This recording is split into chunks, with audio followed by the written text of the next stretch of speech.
মাশাআল্লাহ, আলহামদুলিল্লাহ, চলে আসলাম ঈদের কেনাকাটা করতে। অনেক কিছু দেখলাম, ঘুরলাম, পছন্দ করলাম, কিনে নিয়ে আসলাম। মানে খুবই একটা অন্যরকম পরিবেশ, খুবই এক্সাইটেড লাগলো সবার সাথে সবাইকে নিয়ে ঈদের কেনাকাটা করতে। আসলে ঈদ কেনাকাটা একটা আনন্দের ব্যাপার, ভালো লাগার ব্যাপার। খুবই ভালো লাগে কেনাকাটা করতে সবারই। তো অন্যরকম একটা অভিজ্ঞতা, বছরে 1-2 বার করে কেনাকাটা, বছরটা আনন্দের সাথে কেনাকাটা। সারা বছরেই আসলে কাপড় চোপড় কেনা হয়, ব্যবহারিক জিনিস। তো এরকম আনন্দটা অন্য কোনো সময় তেমন একটা লাগে না। তো আমরা সামনে যাচ্ছি একটা দোকানে। এই মলটায় যেরকম প্রাইস আমরা দেখলাম, ভিতরে ডেকোরেশন খুবই ভালো, অনেক সুন্দর, দেখতে খুবই ভালো লাগছে। শুধু ভালোই লাগেনি,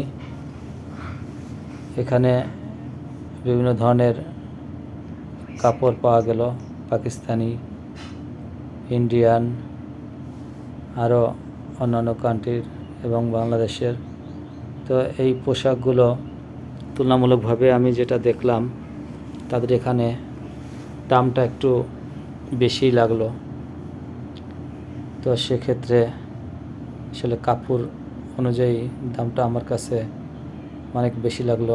এই যে প্রাইসটা, এটা 6,000+। আসলে এটার ভিতরে যে কাজগুলো দেখলাম, তেমন একটা দামি কাজও না। যাই হোক, পরিশেষে আমরা ওখান থেকে বের হয়ে আসলাম।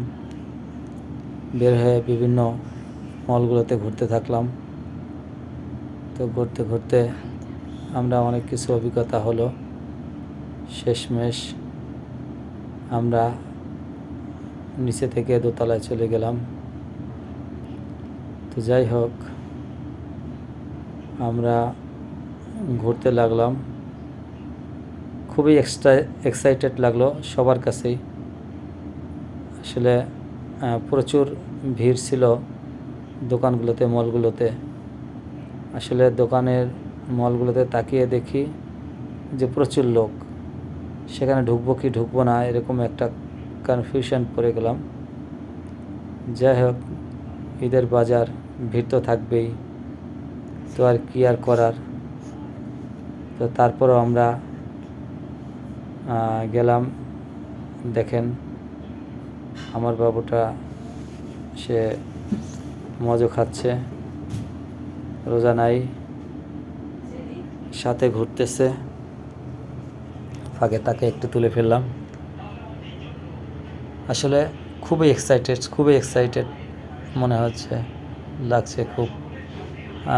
এবং এবারে ঈদে দেখলাম অসাধারণ কালেকশন, অসাধারণ